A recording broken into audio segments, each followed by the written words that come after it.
On the morning of July 30th, 2011, a chilling incident unfolded at The Hyde, a luxury apartment complex in Sydney, Australia. Screams echoed from the 15th floor, causing residents to rush outside. What they found was horrifying. A lifeless body, later identified as 30-year-old Lisa Cecilia Harnum, lay on the ground. She had fallen to her death from the apartment balcony. Moments later, her fiancé, Simon Gittany, came out of the building in a state of shock and disbelief.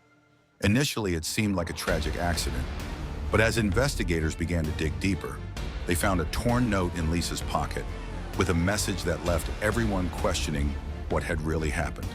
The note read, "There are cameras everywhere in the apartment." Was this simply an unfortunate accident, or was there something far more sinister at play? In this video, we'll explore the story of Lisa Harnum and Simon Gittany, a case that shocked both Australia and Lisa's home country, Canada. We'll dive deep into the details of their relationship, the tragic events leading up to Lisa's death, and the trial that followed. So stay tuned as we unravel this heartbreaking and mysterious case. The life of Lisa Cecilia Harnum. Lisa Harnum was born in June 1981 in a suburb of Toronto, Canada. Raised by her mother, Joan, after her father left the family early on, Lisa had a close-knit family that included her older brother, Jason. As a child, she was driven and passionate, especially about sports like soccer and volleyball, but her true love was ballet. Lisa spent hours every day in dance studios, mastering the art of ballet, and after high school, she continued pursuing her dreams in the beauty industry. In 2005, at the age of 24, Lisa decided to expand her horizons. She moved to Australia on a 12-month work visa, looking for new opportunities and experiences in a warmer climate, very different from the harsh Canadian winters she was used to. After moving to Australia, Lisa found a job at the Australian College of Hairdressing and Beauty in Sydney, a perfect match for her passion for fashion, makeup, and beauty trends. By 2009, Lisa had extended her stay in Australia and was contemplating settling there permanently. She remained close with her family, often calling and staying connected with her mother, Joan, who fully supported her decision to live abroad. Meeting Simon Gittany. In 2009, a mutual friend introduced Lisa to Simon Gittany. Initially, he was presented as a potential roommate. Simon, who was 10 years older than Lisa, was a successful shoe importer. He lived in a luxurious 15th-floor apartment in Sydney's Central Business District, and Lisa found herself living with him temporarily. Although she initially reassured her mother that their relationship was purely platonic, it soon evolved into a romantic one. Simon, always dressed in expensive suits, appeared charming and successful. His life seemed to align with the image of a well-off Sydney professional. However, there were darker, hidden aspects of Simon's personality that Lisa and those around her would come to realize. The dark side of Simon. At first, Lisa and Simon's relationship seemed normal, if not serious, but as time went on, Simon's controlling nature began to reveal itself. He became deeply possessive, and his manipulation over Lisa grew gradually. Simon had a criminal past, including an arrest for theft during which he had violently resisted and even bit off a police officer's earlobe. He was sentenced to 4 years in prison, but served only 18 months due to the intervention of a pastor from the Lebanese Christian church, of which Simon's family were members. Following his release, Simon's control over Lisa intensified. He gifted her expensive electronics, such as a smartphone and laptop, but secretly installed spyware to track her messages, calls, and movements. He had full access to her social media accounts, deleting friends and monitoring every interaction. Soon, Simon's grip on Lisa's life became all-consuming. Simon forbade Lisa from wearing makeup, calling it vulgar.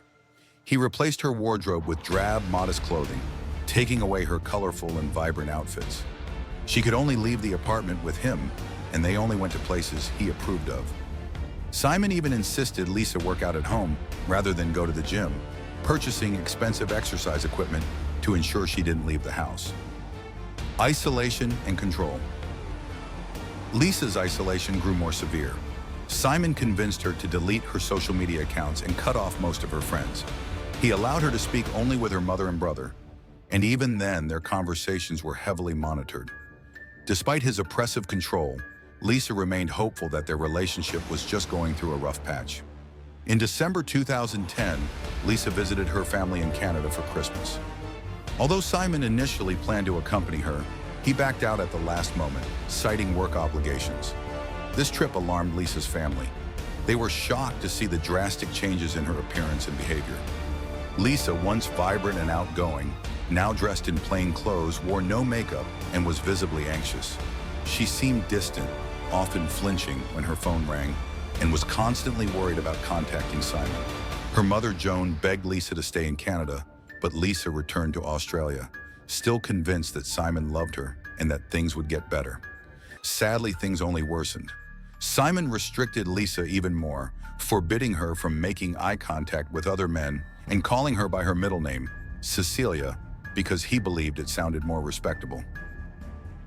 Lisa's plan to escape. By the spring of 2011, Lisa had started to confide in her physiotherapist, the only person she was allowed to interact with outside of Simon's control. Lisa told her therapist about the abusive relationship and began secretly handing over her personal belongings to her for safekeeping. She knew she needed to leave Simon, but she was terrified of his reaction. On July 28, 2011, Lisa discovered that Simon had been spying on her using hidden cameras throughout their apartment. She used her physiotherapist's phone to make an urgent call to her mother, begging her to come to Australia and take her home. Lisa's mother promised to come, but she couldn't leave right away. This delay would haunt Joan forever. The fateful morning. On the morning of July 30th, 2011, things reached a deadly climax. Lisa tried to leave the apartment quietly, but Simon caught her. Neighbors reported hearing a scream, followed by an abrupt silence. A witness walking his dog saw a woman fall from the balcony, but by the time people rushed to the scene, Lisa was already dead. Simon quickly emerged from the building, appearing devastated. He claimed that Lisa had jumped voluntarily after an argument. However, investigators soon found evidence that contradicted his story.